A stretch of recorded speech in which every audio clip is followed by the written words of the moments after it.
Oke, Assalamualaikum warahmatullahi wabarakatuh. Saya Alfian Sandi dari program studi manajemen. Di sini saya ingin melaporkan dari hasil kerja profesi saya, lebih tepatnya dengan judul deskripsi alur proses kerja pada bagian HRD PT XXX. Nah, di sini pada saat proses kerja profesi ini saya dibimbing oleh Dr. Muhammad Zain Saleh SHMM. Kemudian dalam presentasi kali ini ada pendahuluan nanti yang akan saya jelaskan, kemudian konteks kerja profesi, kemudian tugas dan tanggung jawab kerja praktikan, kemudian kendala yang dihadapi oleh praktikan atau saya pada saat melaksanakan program kerja profesi, kemudian yang terakhir kesimpulan dan saran. Nah, di sini pada saat pendahuluan di sini seperti yang sudah diinformasikan bahwa Universitas Pembangunan Jaya ada yang namanya program kerja profesi. Nah, kerja profesi di sini untuk memberikan pengalaman yang nyata bagi mahasiswa, khususnya kelas blended di sini untuk menggabungkan pengetahuan akademis dengan kebutuhan dunia kerja. Program ini dilaksanakan kurang lebih selama 200 jam minimal. Kemudian yang lebih tepatnya lagi, program kerja praktik ini saya lakukan sendiri di bagian SR atau Human Resource PT XXX dengan sesuai program profil saya, khususnya manajemen sumber daya manusia konsentrasinya untuk saat ini. Nah, kemudian apa saja sih yang di sini nanti akan saya kerjakan, mulai dari proses rekrutmen, kemudian tanda tangan kontrak karyawan kerja, dan mengurusi dengan presensi karyawan, jaminan sosial karyawan yang ada di PT XXX tersebut. Nah, tujuan dan manfaat KP atau kerja profesi sendiri, tujuannya itu ada 3 kurang lebih yang saya simpulkan. Yang pertama itu meningkatkan pengetahuan, pengalaman, serta keterampilan mahasiswa sesuai dengan program studi untuk dunia kerja. Khususnya bagi teman-teman yang saat ini mungkin kelas reguler yang belum bekerja, itu bisa meningkatkan keterampilan dan pengetahuannya. Kemudian yang kedua, mendorong mahasiswa menemukan topik laporan kerja profesi dari permasalahan atau data yang relevan. Khususnya bagi para praktikan atau mahasiswa yang melaksanakan kerja profesi, itu mereka bisa atau dapat menyusun laporan berdasarkan dari yang mereka kerjakan pada saat melakukan kerja profesi. Kemudian yang terakhir, membangun kerjasama antara UPJ dan instansi atau perusahaan tempat mahasiswa melakukan praktek kerja profesi ini. Kemudian untuk manfaatnya sendiri ada 3, ada bagi universitas, kemudian bagi mahasiswa, dan bagi perusahaan.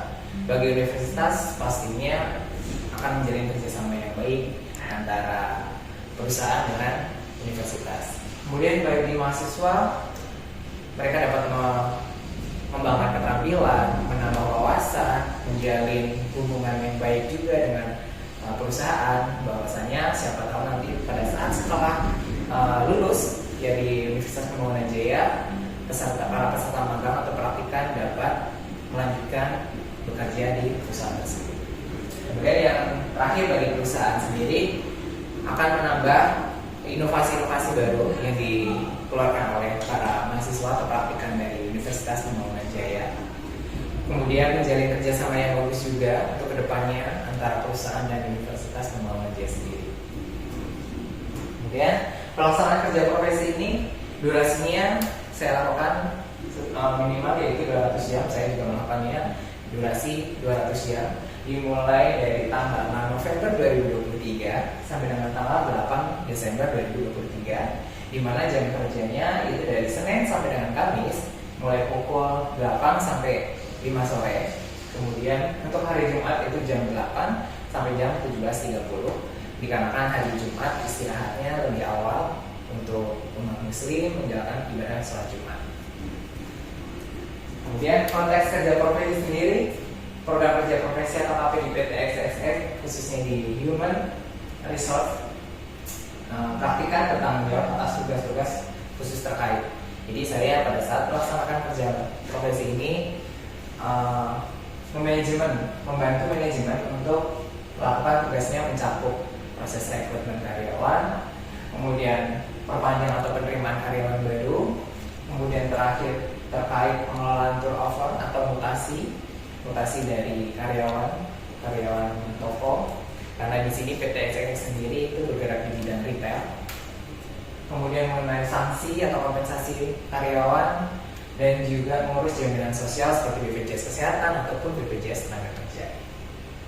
Kemudian praktikan saya terlibat dalam berbagai bidang seperti kearsipan, manajemen administrasi perkantoran, kemudian pengolahan data, sampai dengan layanan jaminan sosial, di mana semua itu kita peroleh atau saya peroleh dari tentang apa yang dinamakan fungsi human resource.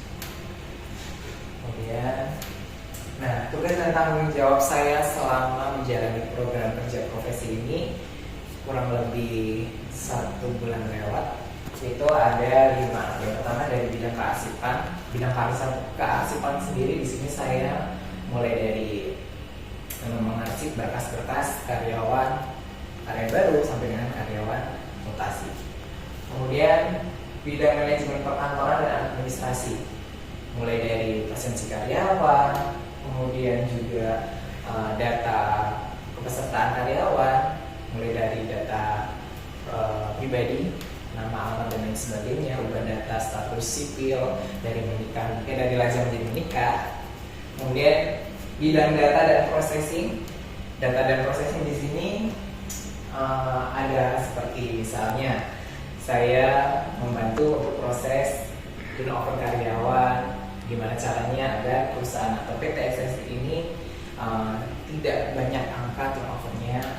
Kemudian pelayanan jaminan sosial. Jaminan sosial itu seperti mendaftarkan kepesertaan BPJS Kesehatan, BPJS Tenaga Kerja bagi karyawan yang bekerja di PT XXX. Kemudian benefit karyawan.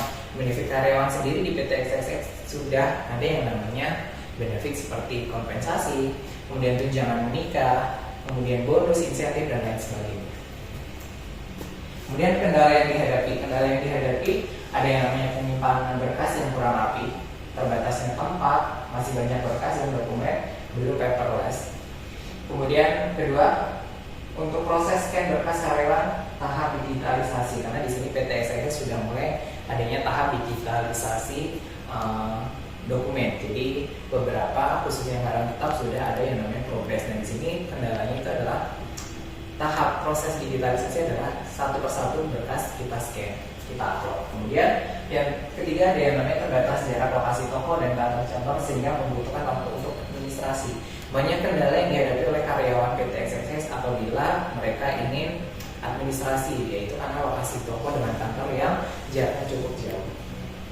Kemudian kesimpulan selama saya menjalani KP, selama KP praktikan memperoleh pengetahuan yang mendalam, terutama dalam bidang administrasi perkantoran, pengolahan data, dan sistem pengarsipan dokumen karyawan, termasuk proses mutasi dan promosi karyawan, serta pendaftaran jaminan sosial. Praktikan memperoleh pemahaman yang lebih dalam hal itu tentang profesi di dunia nyata serta bagaimana menghadapi secara profesional. Kemudian yang terakhir itu ada saran di sini ada 3 bagi mahasiswa, universitas serta bagi perusahaan. Bagi mahasiswa ada yang mencari informasi tempat KP sesuai bidang studi agar kita juga tidak salah dalam menentukan tadi perusahaan yang akan kita tuju. Misalnya saya konsentrasi SDM, kita bergerak di lokasi atau tempat perusahaan di mana yang sesuai dengan konsentrasi manajemen SDM. Kemudian bagi universitas salah satunya memberikan sosialisasi dan pelatihan sebelum KP.